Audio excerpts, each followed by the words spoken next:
ได้เป็นปานอ่อนซ้ำเป็นปานจอนก๋วยน้องเอ๋ยก็เพราะว่าอ่อนเฮา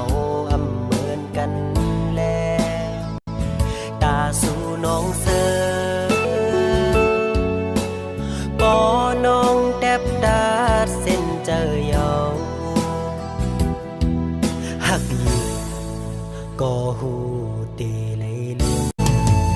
ทักได้เป็นปานอ่อนซ้ำเป็นปานจอนก๋วยน้องเอ๋ยก็เพราะว่าอ่อนเฮาเหมือนกันแล้ว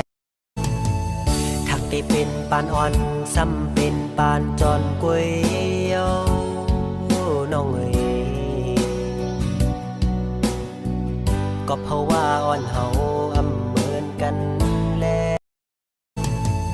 ทักได้เป็นปานอ่อนซ้ำเป็นปานจอนก๋วยน้องเอ๋ยก็เพราะว่าอ่อนเฮาเหมือนกันแล้วตาสู่น้องเสือปอน้องแทบดาดเส้นเจอยาวหักอยู่ก็หูตีเลยลืมทักได้เป็นปานอ่อนซ้ำเป็นปานจอนก๋วย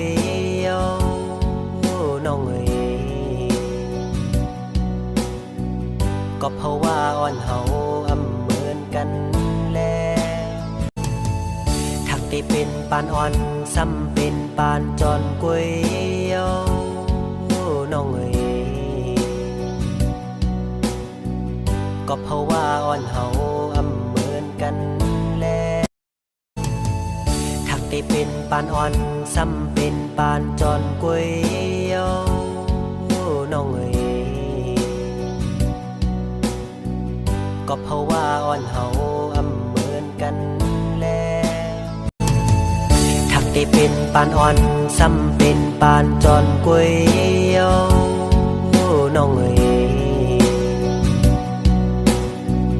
ก็เพราะว่าอ่อนเฮาเหมือนกันแล้วทักได้เป็นปานอ่อนซ้ำเป็นปานจอนก๋วย